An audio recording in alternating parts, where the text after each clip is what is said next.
Josh Allen won the 2024 NFL MVP. After years of great play, Allen finally reached the top of the mountain. Allen put together the most complete season of his career and one of the best seasons in Bills history, leading the Bills to a 13-win season, dominating defenses through the air and on the ground, as well as beating out some of the best quarterbacks in football to win the biggest individual award in the sport of football. But now, looking back, just how good was MVP Josh Allen? Was this one of the most complete quarterback seasons of this century, or was Josh Allen really just given a pity MVP? Well, today, we'll be breaking down the numbers, the moments, the competition, the arguments, and everything in between that made Allen's 24 campaign one of the most talked about seasons in quarterback history, in NFL history, really. This is Full-Time Takes. Let's go. Context is key, so to start out, let's see what led up to the season and the 2024 offseason. The Bills ended the 2023 season in heartbreak with a divisional loss to the Chiefs 27-24. Tyler Bass, with 1 minute and 49 seconds left on the clock, missed the game-tying field goal, which led to the Bills being eliminated. Then, the 2024 offseason happened, and here is what hit. Buffalo had an offseason with many losses and lots of changes, which many expected to be negative. Many of the players who had defined the 2020s for the Bills were gone. Offensively, they had multiple departures that were notable. Popular and well-known receiver Gabe Davis, who was a perennial a great number 2 receiver, nicknamed Big Game Gabe, left. He later signed with the Jags, as well as the Bills' former center Mitch Morse. Morse spent 5 years with Buffalo, starting every game and becoming a fan favorite. But then, on offense, you had maybe the most notable loss for Buffalo this offseason. They traded away their best receiver of the century, Stefon Diggs. Diggs was shipped to Houston for a second-round pick after heavily struggling in the second half of the season. It was unfortunate as Diggs won 4 consecutive Pro Bowls, a first-team All-Pro, and at one point in 2020 led the league in receiving yards and receptions. For Allen, he had lost his 2 best receivers, number 1 and number 2 on the depth chart, and his starting center. Some tough losses offensively. Offensively, they also lost the following, and I won't say all their names, but I will put them on screen for you. So mainly, a lot of loss when it comes to depth, but players with little significance. Then defensively, they had major losses with many starters leaving this team. The Bills lost safety Jordan Poyer, who was in Buffalo for 7 seasons and won first-team All-Pro and Pro Bowl honors in a Bills uniform. At one point, he was a part of the best safety duo in the entire NFL. Former All-Pro and Pro Bowl corner Tre'Davious White was released and signed with the Rams.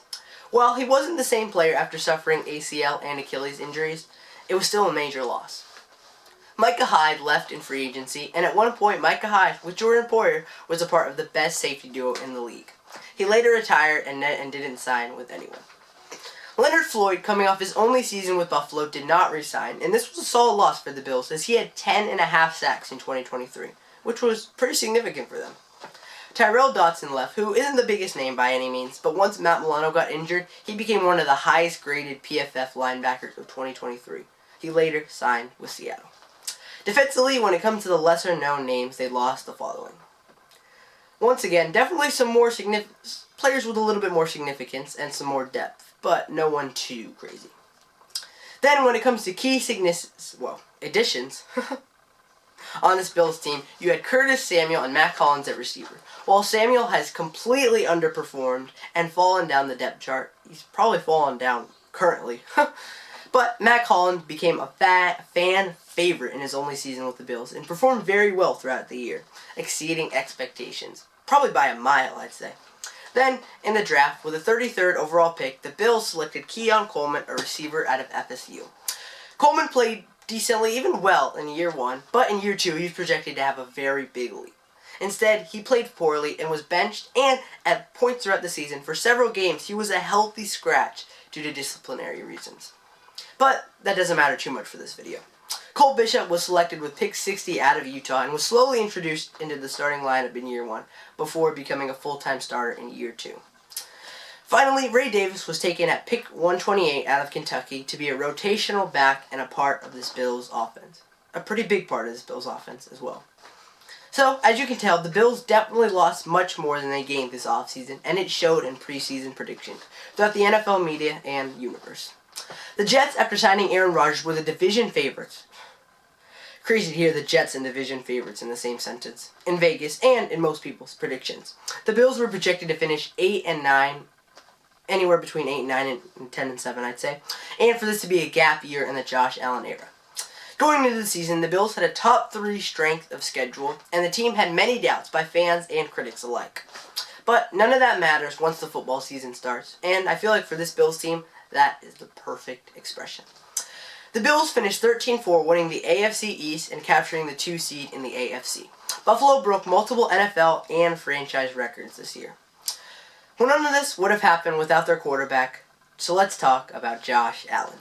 Allen finished with 3,731 passing yards and 28 touchdowns to just 6 interceptions with a 101.4 passer rating. Then, on the ground, Allen also tagged along 531 yards and 12 rushing touchdowns. Good numbers, yes, but an MVP? Not really. The story of his season, though, was efficiency. For years, Josh Allen has been criticized for making unbelievable plays one drive and the next just making dumbfounded and doofus mistakes. But in 2024, those mistakes almost entirely disappeared. Allen led the league in minimizing negative plays, with him being sacked just 14 times, and the Bills having 8 giveaways. I'm going to repeat that, 8 giveaways all season long. The Bills tied the record with having 8 straight games of 30-plus points, clinched the AFC East in just 13 games, which is the fastest since 2009, and they became the first team since 1960, 10 years before the AFL and the NFL merged, to average less than 1 sack and 1 giveaway a game. I know I'm reading a bunch of stats, but I'm going to keep going. Allen also recorded the fewest negative plays, which is credited as sacks or fumbles, in a season ever by a quarterback with at least 450 pass attempts. But, I know, like I said, I've said a lot of numbers, but there are 2 that stand above all else. First, statistically, Josh Allen had the most efficient season by a quarterback since the AFL and NFL merger. Crazy. Secondly, Buffalo averaged 3 points per drive this season, which is something only 3 other offenses have done. The 2007 Patriots, the 2018 Chiefs, and the 2020 Green Bay Packers. Notice how they're all modern except Brady? Think about the names on those teams. Like I said, Tom Brady, but he had Randy Moss. Patrick Mahomes had Tyreek Hill and Travis Kelce, and Aaron Rodgers had Devontae Adams. Some stacked lineups, right? But Josh Allen? He didn't even have a 1,000-yard receiver. He didn't have a great tight end. He had a good running back in James Cook, but this wasn't league-leading rushing yard James Cook just yet. The Bills this season, they had the motto. I don't know where I was going with that. Sorry. Okay. That's what made this season remarkable. The Bills had the motto, everybody eats. They had a new receiver at the top of the box score every single week. That's insane. A team this successful almost never does something like that. But if the Bills had such a great season, if Josh Allen had such a great season, why do people still call this a pity MVP? Why do people always say that Lamar Jackson deserved this award over him? Here's why. Lamar Jackson had a statistical season beyond this world. Beyond anything. He finished with 4,172 passing yards, 41 passing touchdowns, to just 4 interceptions. He also tagged along 915 rushing yards and 4 rushing touchdowns. Jackson was granted first-team All-Pro honors, with his team going 12-5 and winning the AFC North. Lamar also led the league in passing yards. So, when you look at the box score, Lamar clears, and that's the main reason people claim that Lamar deserved this MVP over Josh. And I'm not going to deny it. Lamar definitely had a better season statistically. The idea that the quarterback who finished first-team All-Pro doesn't win the most valuable player is mind-blowing to a lot of people. And at one point, it was mind-blowing to me as well. But I'm here to tell you that the narrative is false, and Josh Allen rightfully won the most valuable player. Remember all those players the Bills lost? Well, my first argument is that Josh Allen did more with less. The Ravens had 9 Pro Bowlers, including Lamar, and 6 All-Pros, including Lamar Jackson. The Bills had just 2 Pro Bowlers, including Josh, and the other was his left tackle, Dion Dawkins. Josh Allen lost his 2 best receivers during the offseason, who were very good receivers, and the Ravens overall just had much more talent across the board on both sides of the ball. My second argument to you all would that be Josh Allen had much more offensive burden. Allen was the biggest factor in the passing game and in the short yardage game for the Bills. If you remove Josh Allen from this Bills team, they're going to, not only would they have a top 10 pick in the draft, maybe even top 5, but they wouldn't have a top 3 offense, and they'd be very far from it, at least in 2024. My final argument that Josh Allen rightfully won the MVP award would be that the Bills had much less expectations than the Ravens. Like stated earlier in this video, the Bills were expected, this season for the Bills was expected to be a gap year. They were expected to be around 9-8 or 8-9, and weren't considered a contender. Instead, the Bills had arguably the best season in franchise history led by Josh Allen. The Ravens, on the other hand, were already considered by most to be serious Super Bowl contenders. I think what all those stats and facts prove to you is that even if you believe Lamar deserved MVP, this was not just a pity MVP. As you're aware, the MVP is a regular season award, but I don't think we'd be doing this season or this Bills team justice if we didn't talk about the postseason. So I think the question to ask is obvious. Did the playoffs change how we view Allen's MVP season? And my answer to that would be yes and no. So, as I would assume, most of you know, the Buffalo Bills made it to the AFC Championship before being beaten by, once again, the Kansas City Chiefs. Well, what got them there is also very important and should not be looked over. Buffalo was the 2 seed in the AFC, and in the wild card round, were going against the 7-seeded Denver Broncos. Buffalo, after actually having the game close in the first half, only being up 3 after the end of the first 30 minutes of the game, pulled away and won 31-7. With Denver not scoring after their first drive of the entire game. Allen went 20-26 with 272 yards and 2 touchdowns through the air, as well as 8 carries for 46 yards on the ground. Allen took control of the game, with the Bills having 23 minutes more of possession time than the Broncos. Just a great game for the Bills on both sides of the ball, especially offensively.